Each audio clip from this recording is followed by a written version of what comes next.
Students, our next topic is torque on a current carrying coil placed in a magnetic field. Consider a rectangular coil PQRS suspended in a uniform magnetic field B. Let PQ is equal to RS, this is equal to L, and QR is equal to SP, this is equal to B. Let I is the current flowing through the coil in the direction PQRS, and theta is the angle which plane of the coil makes with the direction of magnetic field B. Let F1, F2, F3 and F4 are forces acting on current carrying arms PQ, QR, RS and SP of the coil. Now the force on arm SP, this is given by F4 is equal to I into SP vector cross B vector. Because the force on a current carrying conductor of length L placed in a magnetic field B is given by F is equal to IL cross B. Now L is replaced by SP because the conductor is SP. Therefore I SP vector cross B vector, this will be I SPB sine 180 minus theta, because angle between SP vector and B vector is 180 minus theta. Because this is theta, then this will be 180 minus theta. Sine 180 minus theta is sine theta. Therefore I in place of SP we can write B. Therefore this will be IB sine theta. Now the direction of F4 is in the plane of the coil directed upward according to right hand rule. Direction of F4 is in the plane of the coil directed upward according to right hand rule. Now the force on the arm QR is given by I QR vector cross B vector. This will be I QR B sine theta, because angle between QR vector and B vector is theta. And in place of QR we can write B, because QR is equal to B.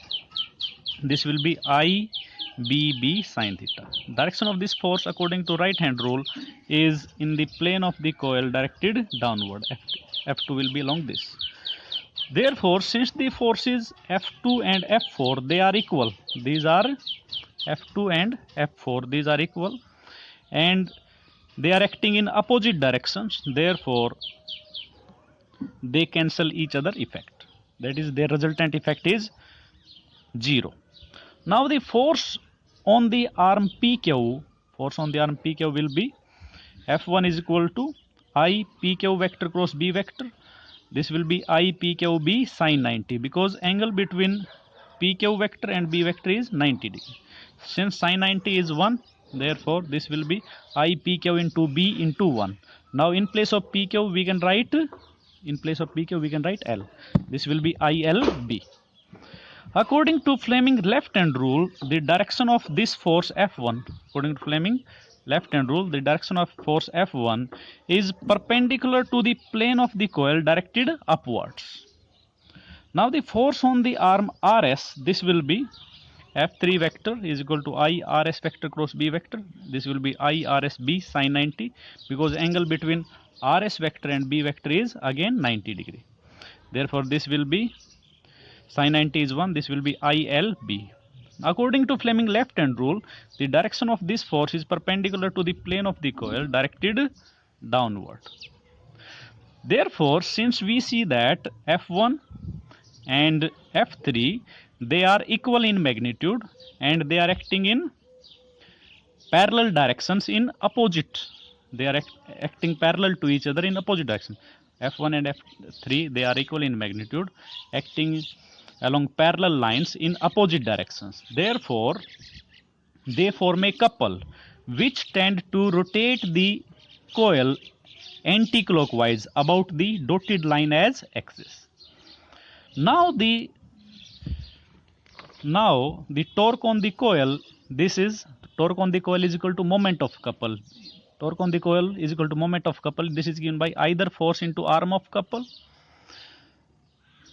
Now the forces F1 and F3 when seen from top, forces F1 and F3 acting on the two arms PQ and RS, when seen from top they will be seen like this. Now the arm of couple, which is perpendicular distance between the line of action of two forces. Line of action of two forces is along this direction, and perpendicular distance between line of action of two parallel forces is called arm of couple. Therefore, arm of couple is equal to ST. This is equal to PS cos theta, because in this triangle cos theta is equal to base upon hypotenuse, ST upon SP. Therefore, SP goes to this side. Therefore, ST is equal to SP cos theta or PS cos theta. As PS is equal to B, this is equal to B cos theta. Therefore, as torque is equal to either force into arm of couple, as force F1 or F3 is equal to ILB, arm of couple is B cos theta. Therefore, this become IBA cos theta, because L into B, this is equal to A, area of the coil PQRS. If this coil PQRS, this has n turns, then total torque acting on the coil of n turns will be NIBA cos theta. If normal drawn on the plane of the coil, normal or perpendicular drawn on the plane of the coil, this makes an angle alpha with the direction of magnetic field. If the normal or perpendicular drawn on the plane of the coil makes an angle alpha with direction of magnetic field, then theta plus alpha is equal to 90 degree. Therefore, theta will be taking alpha to another side. Theta is equal to 90 minus alpha. Therefore, cos theta is equal to cos 90 minus alpha. Cos 90 minus alpha is equal to sin alpha. Therefore, cos theta is equal to sin alpha. Therefore, in place of cos theta, we can write sin alpha. Torque will be NIBA sin alpha. Now, NIA, this is equal to M. This is the magnitude of dipole moment of the rectangular current loop. Therefore, this will be MB sin alpha, or we can write it as M vector cross B vector, because M vector is equal to NIA vector. We can write also the torque acting on the current carrying coil placed in magnetic field as in this form. Here NIA is the magnitude of dipole moment of the rectangular current loop. Therefore, torque is equal to M cross B vector, or NIA vector cross B vector. This torque rotates the coil about its own axis. Now, the special cases. Special cases is that if magnetic field acts in the plane of the coil, then theta will be 0. Then torque will be NIBA cos theta. Now this will be NIBA cos 0. Cos 0 is 1. This will be torque will be NIBA. Now, in that case, magnetic field is said to be radial. When magnetic field acts in the plane of the coil, then this is called radial magnetic field. Second, if magnetic field is acting perpendicular to the plane of the coil, that theta is 90, then torque will be NIBA cos theta. Theta is 90. Cos 90 is 0. Therefore, torque acting on the coil will be 0.